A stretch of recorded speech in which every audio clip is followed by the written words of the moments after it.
starts? Remember, we were watching at one point, because, look, I'm making a lot about the velocity, right? And everything feeds off that. It does. We were watching one sequence where he went 82, 82, 84, all up in the zone. His sequencing is interesting, and his command is, I mean, he's pitching, Dan. What did you make of what he was doing sequencing-wise? What impressed me the most was the sixth inning, because the Angels had a long top of the sixth inning. They added a couple of runs, and he sat for a long time. And I was curious to see if Mike Scioscia was going to send him out. He sent him out, and getting to your point of sequencing, he had an at-bat with Chris Davis. He threw 2 breaking balls in a row that were unhittable, and which we didn't see the first 3 or 4 innings. So I thought as the game went on, I thought he was better.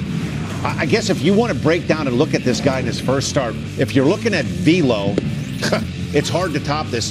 He was just under control. He was 96 to 98.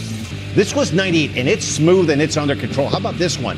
A hundo. That's easy. Right, and that is smooth and easy. Now, these are a couple of breaking balls that he gets away with to Chris Davis. These aren't particularly good ones. They're kind of up in the zone, but the reason you're seeing these kind of swings, the rotation is really tight, and it looks like to the hitter, it's a fastball. This split finger, this is as close to Tanaka as you're going to see. Anywhere from 88 to 91, it was unhittable.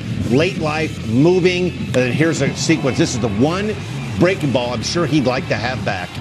Matt Chapman, a little 3-run homer on just a little cement mixer breaking ball. But what I liked in the 6th inning, this is the sequence I was telling you about. Terrific slider right there, 90 miles an hour, and he backs it up with another tight slider and gets away with one here. Yeah. This is a split finger 0-2. But if you wanted to see a guy finish his last inning 1-2-3 after sitting down after a long top of the 6th inning, I don't know. Listen, every pitcher would like to have 1 or 2 pitches back, but I thought he was as good as advertised this afternoon. Yeah, BK, for me, I don't think he sequenced as much today as he just let it rip today. I thought his general location will be something that'll be a work in progress. But his pure athleticism on the mound, I mean, I love looking for athletes. I mean, that's the first thing I look for. What is their balance, their rhythm on the mound? This guy's got balance, rhythm. He's got an easiness of effort out front where his ball just explodes out of his hand. I mean, there is an awful lot to be excited about. Now you can see why so many clubs were so excited about this guy. I think that's a key. I think the key word is balance. When you watch him pitch, he's a big guy, but when you watch him, the way he handles his body like he's a guy that's 6'1 or 6'2. He is really in control of his body. He's terrific. Okay. He can also hit. So now that we've seen this, does it change any of our thoughts? Because when he couldn't pitch or hit, it was like, scrap the hitting, dude. Look, don't let's not worry about it. But now that we see, all right, he is basically the pitcher we thought, the guy you saw in Japan. So now what are our thoughts for him DHing a couple of times during the week? What I saw today is what I saw on film. What jumps out at me, but I see the game differently. I see it through the eyes of a pitcher.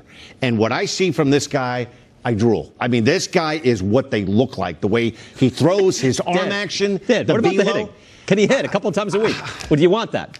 Yes, but I think you could find somebody else that could hit as well as he can hit. That's it. I'd like to see him work on one craft and be a really good pitcher. Okay.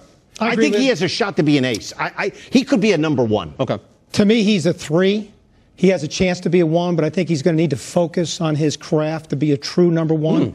And BK, I'm just worried about the physicality of our game here in the States and what hitting does to you. But am I going to let him hit? Absolutely. I mean, I saw his swing in Japan. I think it translates over here with time and patience. We have to, as an industry, let a guy like that play out a little bit. Let's see what he can do over a long period of time before we jump to any conclusion. Can he take as many swings, though, as you need to take? Like, the guys are tirelessly getting to the ballpark, taking swings. I say, but tomorrow he's going to get to the ballpark. I don't know he's going to be sore. I don't know if that's good all the time, all the swings these guys take. All I'm saying is that in this industry, we have a rush to judgment all the time.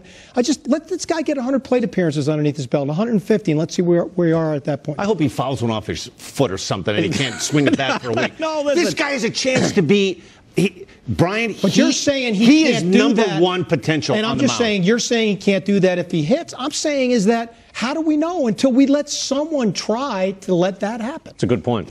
It's a very good point. I By guess. the way, you're more tempered on the pitching. You're more excited about the pitching, but you're saying you should try to hit. So, no, you surprised me with that. Well, I think he's got a chance to be a number one. I'm just saying, with time, he's a 3 right now with the command of his pitches that he showed today. Didn't you think he looked better than that? He's saying he's a 3. You're saying he's a 1. His a number stuff's 3 a 1. starter. Yeah. Okay, a number 3 starter, guys, is a good starting pitcher. Number 1 starters, they know what they're doing with all of their pitches consistently. That's a big jump. He's 23 years old. Let him grow into that. But I'm just saying, let him swing the lumber for a little bit, too. I'm saying you want to see it too, right? You're intrigued by the two-way player. Yes, but I am but too. the odds are so against it for all the reasons you're saying. But I'm saying at least now that he just pitched and had a very solid outing. Right? It was rock solid. Right. Then at least now Mike Scioscia can go, all right, maybe we let him hit. Because if he gets rocked, I'm not saying you thought he stunk, but if he got rocked, it'd be like, I can't let you hit during the week. Concentrate on pitching, man. I think the Angels were more concerned about what they saw on the mound as what they saw in the batter's box, because they signed him, Dan. This is a team that desperately needs starting pitching. You can talk. They have Trout, they have Pujols, they have Calhoun. They have some weapons. They have Ian Kinsler, one on the DL. They need pitching. No doubt. They need this guy to deliver on the mound. We live in an industry where we make judgments very quickly. And the problem with judgments in our industry, once we make them, we never want to back off of them. I'm saying, let's temper this. Let's just let this play out a little bit. By the way, I like that. You're right. Like with Gabe Kapler. Oh, we'll talk about that later. First, though, let's go to the Pirates and the Tigers. Yeah, initial reaction. Yeah, you were ready to dogpile on the rabbit. I know what you're doing. Here, that's game 2. They had a 1-0 game earlier this afternoon. Pirates took